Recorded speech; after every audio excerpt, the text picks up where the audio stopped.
There is a difference between changing direction and hitting into the open court. The easiest and simplest way to describe the difference is change of direction is more of a rally ball. Hitting into the open court is more of an offensive ball. For both patterns of play though, the ball is outside of the middle. If the ball was in the middle, you'd be dominating the middle or doing something else. So keep that in mind as we go through the 3 reasons you would change direction.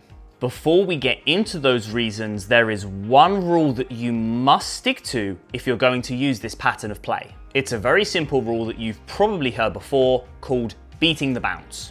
Beating the bounce is where you are set up, ready to hit the ball before the ball bounces on your side of the court. And you have recovered to where you need to be after you've hit the shot before the ball bounces on their side of the court. For change of direction, I want you to focus more on you recovering before your ball has bounced on your opponent's side. You must stick to that rule throughout everything I talk about in this video. The 2 biggest things that will help you recover before the ball bounces on their side of the court when you're changing direction is how wide you are in the court when you choose to change direction. Obviously, the wider you are, the more distance you have to cover to get to your recovery point. And the second is the height of which you put on the ball, which will just give you more time to recover as well. Most change of directions happen when you are in a cross-court battle and you change direction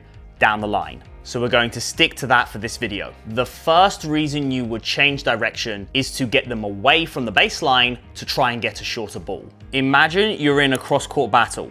When you know that you can recover before your ball bounces on their side, you will rip a high, heavy, deep, spinny ball to their backhand. They will not be able to take it on the rise because they are too far away from the bounce. You will hit the ball high enough that they cannot take it at the top of the bounce because it's going to be above their shoulder height, which means they will have to move diagonally backwards, being on their back foot, and you can look to potentially be offensive. You can do this one from your backhand to their forehand if you're both right-handed, but it's just a little bit less effective. So I would always recommend sticking with doing this with your forehand to their backhand. The second reason you would change direction is you are in a cross-court battle that you do not like. If one of their shots is better than yours in a cross-court battle, for example, on the backhand side,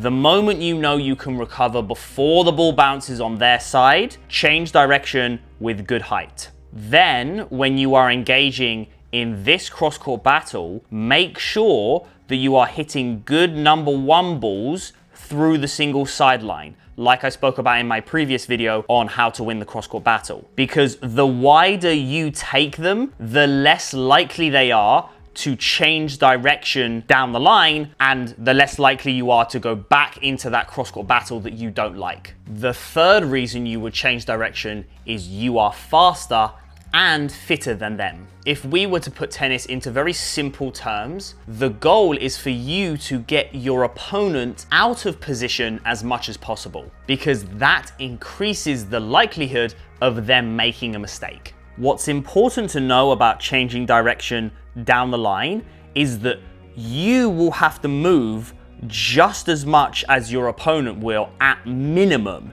if not more. So if you are faster than them and therefore better at getting in position to hit the ball, you will want to change direction as much as possible, because the more they move, the more likely they are to make a mistake. Also, as the match goes on, they will get more tired, which will stop them getting in a good position even more and increase your chances of winning even more. You must stick to these 3 reasons when you're changing direction, instead of just doing it when you're bored or getting impatient. You might only use one of these in a match, depending on your opponent. Always make your decisions based off where you are, where they are, and the ball you have. And getting very good at breaking the sideline when you're in a cross-court battle is really going to help your change of direction be even stronger. So go watch the video I made on how to win the cross-court battle. If you want to be part of the Online Tennis Academy, where I'm going to be transforming tennis players, subscribe, and add your details in the link below to get on the waiting list to potentially be one of the first founding 50 players.